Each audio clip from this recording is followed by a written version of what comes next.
Hello everyone. Today we're looking at a game from the 2019 South African Close Chess Championships Open, which means it's an invitational tournament for all the top South African players. And this is actually from round 10, which was quite a crucial round with our second seed, our FM Daniel Barrish, with 6.5 points versus our first seed going into the tournament, Mr. Grandmaster Kenny Solomon, with 5.5 points. If Kenny wants to stand a chance in this tournament, he really needs to do something in this game. So he needs to go for the kill, otherwise the title just goes to Mr. Daniel Barrish. So how does a Grandmaster go about winning a game? Let's see. We have d4, knight f6, c4, g6, and now f3, going for this anti-Grunfeld variation where you just want this big center. And Black needs to do something about this immediately. d5 would have been the approach that Daniel Caudry would take against this, but Grandmaster Kenny Solomon does something else. He goes e6, and e6 also looks at the center and tries to play for the center in a different way that Daniel Caudry would have. It's a slower way with more positional ideas. So, after e4, c5 now goes to that center, and d5, d6, just stopping this pawn from advancing too far into your position. And this is kind of what Black wants now. He's got this huge center to start gnawing at, but White also has the center to play with. So it's a win-win situation, depending on who wins. We have knight c3, bishop g7, and knight e2. Now trading there gives some space on the queen side, and a6 goes for it immediately. And Black has got some things in his position that he could play with, like this stunning bishop on g7. So this is already a perk I see for Black, and he wants to start expanding on the queen side. White just stops that. Another thing that a6 has been doing, it has been postponing castling. And one of the reasons why I can do this as Black for the time being is because the center is so closed by White. White has actually closed up the center, and if he wants to open it, he's just going to ruin his structure. So this is actually pretty sassy, just chilling with your king in the center for the time being. Also, White hasn't castled yet, and it's going to take him 1, 2, 3 moves to get castled, or 2 moves to get castled at least. So, what does Black do? Just knight d7, developing another piece, and he's aiming for that e5 square later on, and this knight can actually go anywhere if he wants to. Now knight e3, preparing to castle. You also need to do something about this knight. It can't stop this bishop forever. And h5 is just a very nice move, still just not castling yet. And expanding on the king side, now that the center isn't yours, you can kind of expand on the flanks, which is theoretically a very nice idea. Also just going to hit at this knight, and if this bishop does move, this knight just needs to go back for now. So bishop e2, and now h4, hitting this knight, and there's now a square for this knight to go to f1. And White can kind of get this knight to e3 now, and then get castled. A lot of work to be done, but these players want to keep the pieces on. They both want winning chances in this game, especially Daniel Barrish. I feel he wants to win this game as well. He wants to put himself on the map. So what do we have then? Now, you guys saw the arrow, and also from the thumbnail, we have king f8, which is just a move in Grandmaster Kenny Solomon's preparation that just stunned me, because after looking at it, I realized how naturally it comes. Your king is actually very safe on this square, and your rook is actually doing what it wants to do. Why should you disrupt this rook from doing what it should? And play comes very naturally. This rook can even come into the game like this and go back to e8 if it really wants to, and you're keeping pressure on White's position. Also, it's a novelty, so you're throwing your opponent out of preparation.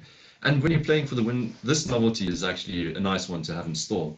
Grandmaster Kenny Solomon hasn't used any time so far on his clock, and Daniel Barrish already using 5 minutes so far to navigate the position, so we can feel who's in charge already. And I actually left 3 computers on this position to try and figure out what is the best move, to see if this move is maybe thought out by a computer. And the recommendations by the computer include rook b8, which is main line, knight h7, knight h5, queen e7, h3 immediately. These were all ideas from the computer that weren't too creative. The most creative idea was probably Leela, and she came up with knight e5. And the idea of knight e5 is actually pretty cool, because it provokes f4, and now you have the move h3, which is very cool. White needs to deal with this h3 move, and after moving and capturing the knight first, and allowing yourself into the fork and taking on f1 after rook g1, Black gets to recapture on on e5 after all of that, and he's actually got compensation. So the other moves you need to make it like g3 can just allow, actually, yeah, knight e g4, and this is quite a nice outpost for the knight. And g4 is actually a bit tricky because of the move knight f takes, and your idea is queen h4 check if f takes the knight. So this is actually a pretty cool idea, but not played in the game because I don't think it really forces anything. White can just go h3 or do something that he did, not going f4. This would be a bad idea. I don't think Barrish would have gone f4 in any case. The move king f8 is just so stunning. It's better than any of these ideas. And leaving the computer here for a while, it just slowly starts liking black even more. It's a novel idea. It hasn't been played before, and the computer start liking it more than the other moves actually. So Barrish plays correctly. He goes as he should. Bishop g5 after this pawn, which is actually weakened because it's so far up the board. And if black loses protection over it, it could fall one day. But and also the spin is pretty nice. He wants to get the knight to e3 and then castle. He doesn't want the bishop to be hindered by the knight, which is also a pretty nice idea. And I was expecting rook h5 now, but no. Kenny went king g8, the top computer recommendation, and now the move knight e3. Only now did he go rook h5. And the point was that he didn't want to do that just now because the bishop could fall back to e3. Now the bishop needs to make an awkward choice between going to f4 or taking this knight on f6. So he takes the knight. Now queen takes, and okay, Daniel's supposed to castle here according to the computer, but I don't think any sane player would want to castle here. So he took about 20 minutes and he went knight c4 here. And this seems like a nice outpost for the knight. But in fact, rook b8, which is played by Kenny, is actually very strong. You just first need to go b4 and stake out this space on the queen side that you've prepared earlier on in the game with a6, and just hit this knight. And this looks very nice for black so far. So okay, Daniel realizes he might be in a bit of trouble, so he starts counterplaying a bit more aggressive now. f4 going after this rook, and I was expecting Kenny to go b5 now, because this seemed like the idea. And the computer likes this a lot. It actually recommends just trading off and giving your knight and playing down the exchange. This seems like the most the best for white to do, because we'll see if you go after the rook immediately, black can simply take and sack the exchange, because your idea is simply that you're getting this b2 pawn and your queen and bishop are soaring through this position. So it's actually really just necessary to give up the 2 minus for the rook in this position, and I think Kenny would have been very happy with it. But okay, maybe he saw some ghosts or whatever, so he just chucked his rook all the way back to h8. And I still like his position. The rook is still behind this pawn, the king is safe. This bishop just needs some figuring out to do. But it's here that Daniel really just starts equalizing the position. He castles. And now, okay, Kenny could go h3 immediately, but after a move like g3, it seems like white's fine. So instead he goes queen e7, which is a very patient move, just trying to see where things are going and waiting for white to make some kind of committal move where after he can maybe counterattack. So e5 is kind of the committal move maybe he was waiting for. And now d6 by Daniel, and this is pretty strong. And it feels like Kenny's just waiting around a bit. Daniel's finding good counterplay, and after this trade, unfortunately, after finding all of this counterplay, the position is very equal now. It's now that Daniel went king h1, and he's maybe proactively waiting for the h3 move, or he's just stepping out of this bishop. In any case, the best play for him to have played was actually very sharp and complicated. It would have started with bishop g4, walking into this f5 move, and okay, after f5 he needs to go knight e7 check. This is still pretty deep stuff here, and the king needs to go to f8. Going to h7 just leads to this tricky bishop takes f5, and now recapturing with a pawn, you allow the queen to h5 with check, and queen h6. Pretty much this is a mate in 2. You can pause the video, see if you can find it. It's a pretty cute mate in 2. Okay, just this falls and queen takes f5 and this check. So you can't run to h7, and this would have had to be part of his calculation. So it makes sense that he he didn't get to this. It's pretty deep stuff.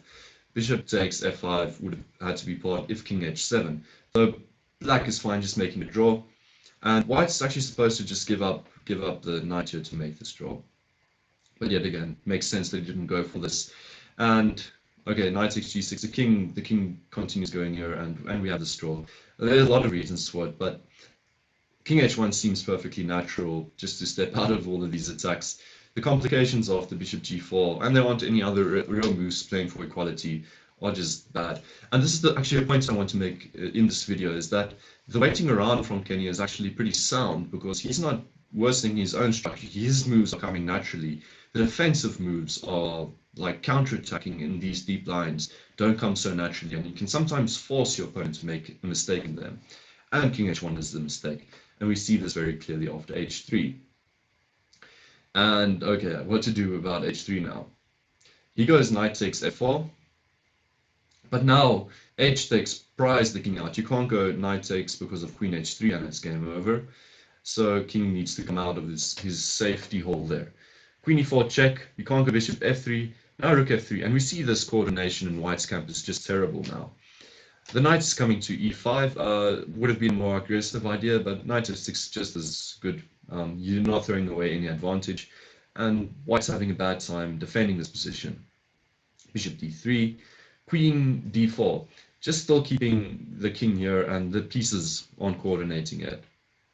Now h3, better defensive idea could have maybe just been to go bishop e2, and after bishop e2 try and trade down queens, but black doesn't need to trade on queens. He can just keep his advantage. h3, and now finally b5. I was waiting for this move for so long, because you've moved your rook here, you've moved the pawn to a6. Now finally you're getting this play on the queen side, and it comes with tempo against this knight.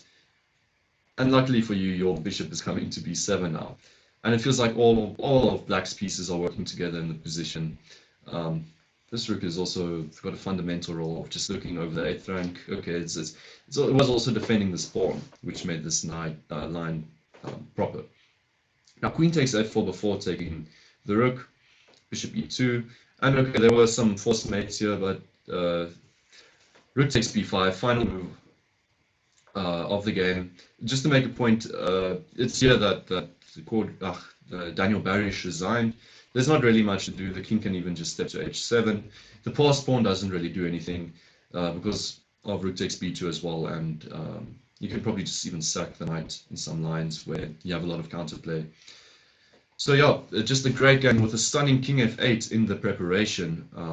Just throwing Daniel out of book, using a lot of time. We can see he was down to 12 minutes at this point in the game, really struggling to find the correct moves. And this is actually what you need to do. You need to throw your opponent out of preparation. Find natural moves for yourself and then force them into bad situations where the only defensive line is really a deep line with sacrifices and tricky checkmates. Okay, so I hope this was instructive for you to go do your own preparation with a computer or with Mr. Grandmaster Kenny Solomon, because he seems to be finding very nice moves in some of these positions that seem worn out.